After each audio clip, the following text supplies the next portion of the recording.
Good morning, Christian friends. You are listening to the Methodist Church French Circuit on Radio 101.5 FM. May we all be blessed as we worship together today. Let us pray. Dear Heavenly Father, our God and our Lord, we worship you. We praise you for your loving kindness and goodness, which have followed us all the days of our lives.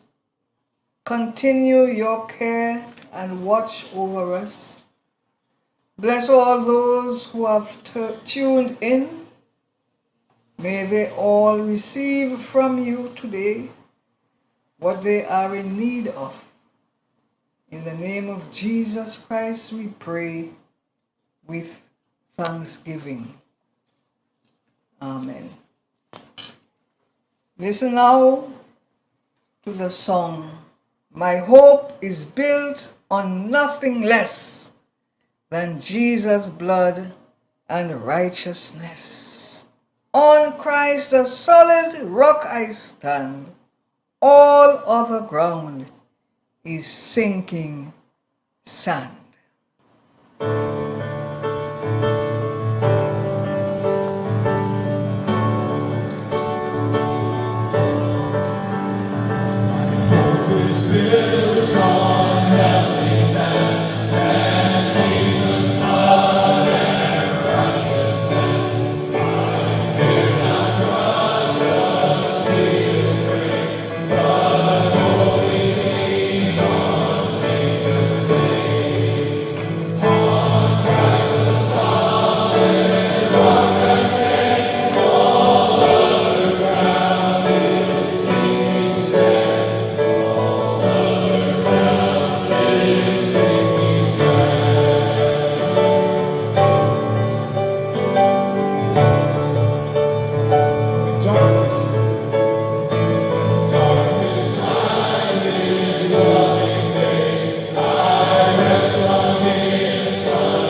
reading comes from St. Matthew's Gospel, chapter 10, verses 28 to 31.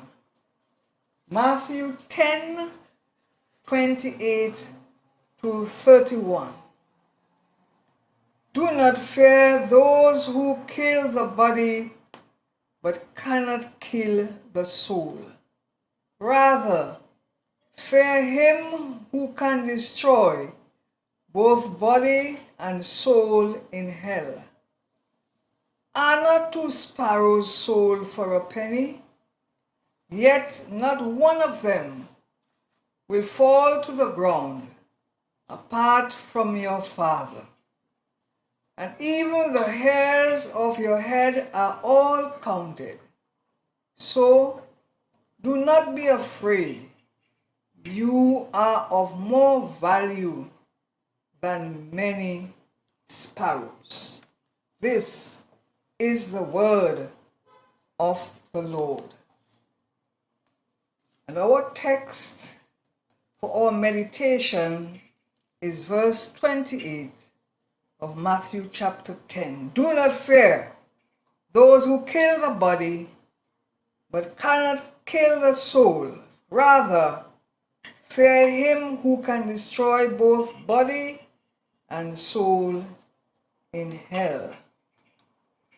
A Lutheran pastor was on Adolf Hitler's list of people he hated the most. To keep him quiet, Hitler had him imprisoned. A few months later, he was summoned before a special court, and suddenly he began to feel afraid. He had no idea what to expect. As he was taken along the seemingly endless corridor from his prison cell to the courtroom, he heard a low voice. As he listened, the voice was quoting from the Bible in Latin, from the book of Proverbs, chapter 18 and verse 10. The name of the Lord is a strong tower. The righteous run to it and are safe. It was the voice of another prisoner.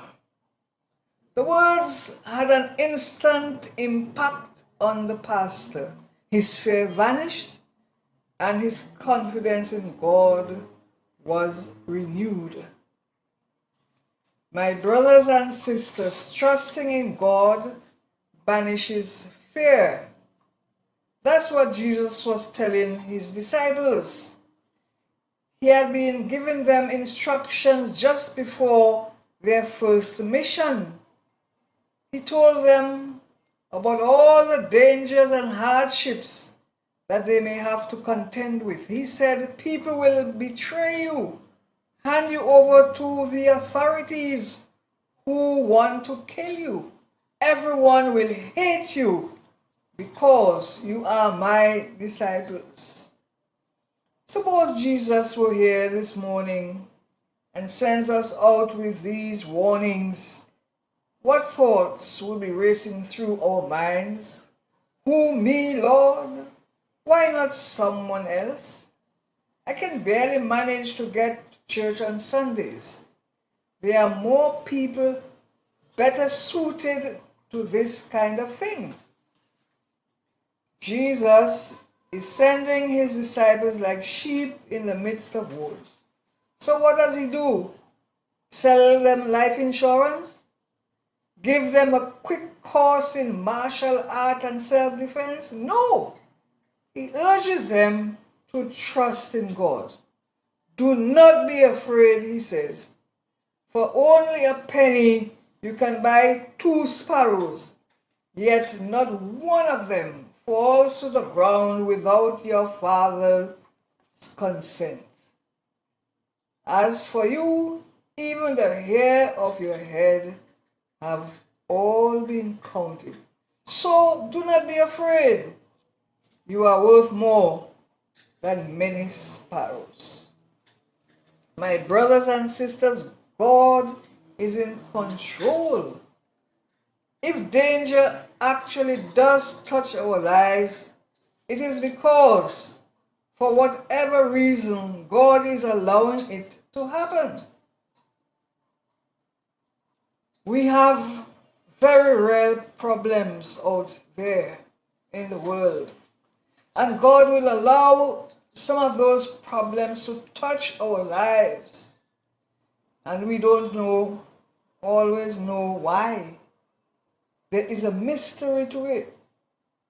Sometimes it is to build our faith, so we stand against the problem and claim the deliverance that He is willing to offer.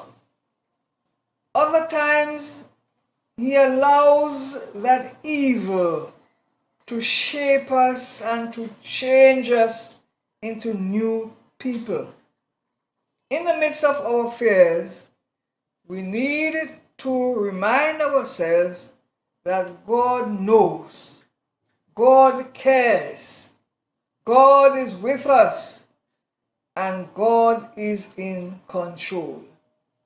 So Jesus says to us today, do not be afraid. God is the one whose hands alone holds our destiny secure. What are any of the little fears we face when our lives are lived in the presence of the God before whom alone we are to stand in awe and adoration? Live in awe of, respect, fear the one who is your comfort in life and in death, the God from whom even a sparrow cannot be separated, the God who values every hair upon your head. Jesus says to the disciples as He sends them out, fear God and God alone. Living unafraid is a confession of faith that our lives are in the hands of God, come what may. Most of the fears we carry around are personal fears that have to do with individual problems that we each face, the challenges, the failures that we worry about. For some of us, they are financial fears that we carry around. There is the education debt, the fear of losing a job, health issues, cancer, heart attacks, strokes, and all of these are very real. We fear for our children and grandchildren. We worry about our home situations. We always seem to be waiting for the next bad thing to happen. So, even when things are going well, we find a way of being afraid. So many of these fears are real. Yes, all of these bad things, illnesses and violence, happen to Christian people. Christians died on 9/11.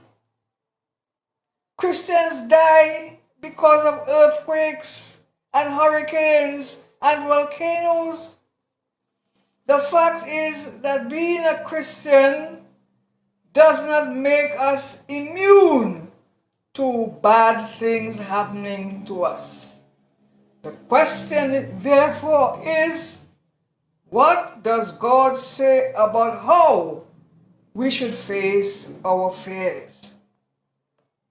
We face our fears knowing that God is with us. Are we controlled by our fears?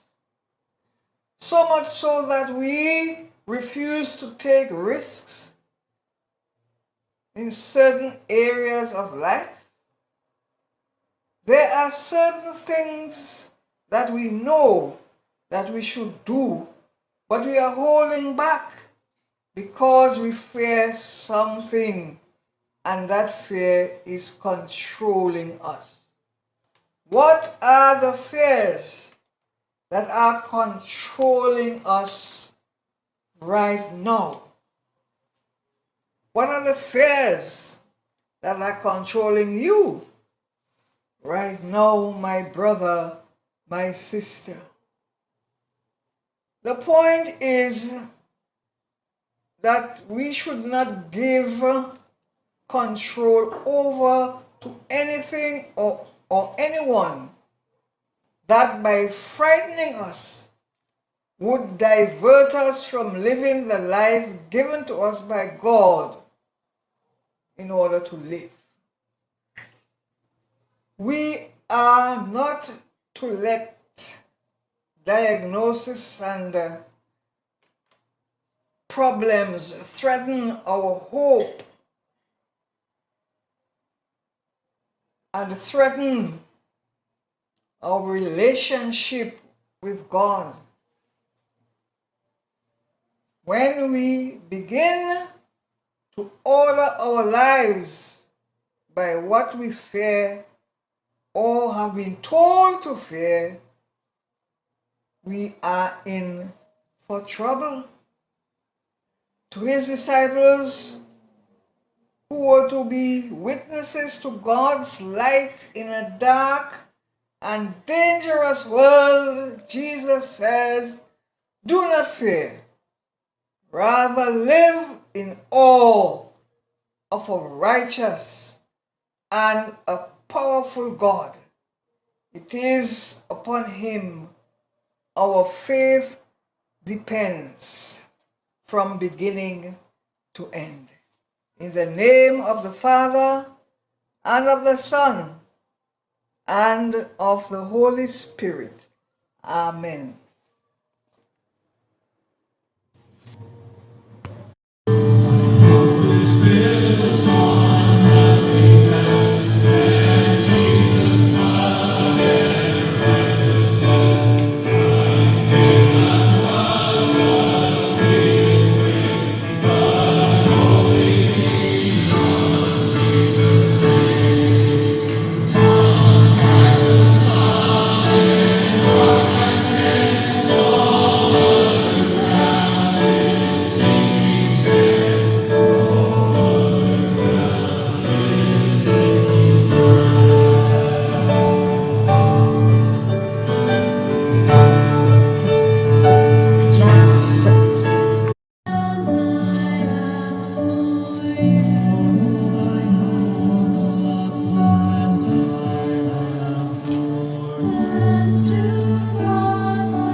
And now may grace, mercy, and peace from God the Father, the Son, and the Holy Spirit be amongst you and remain with you all this day and even forevermore.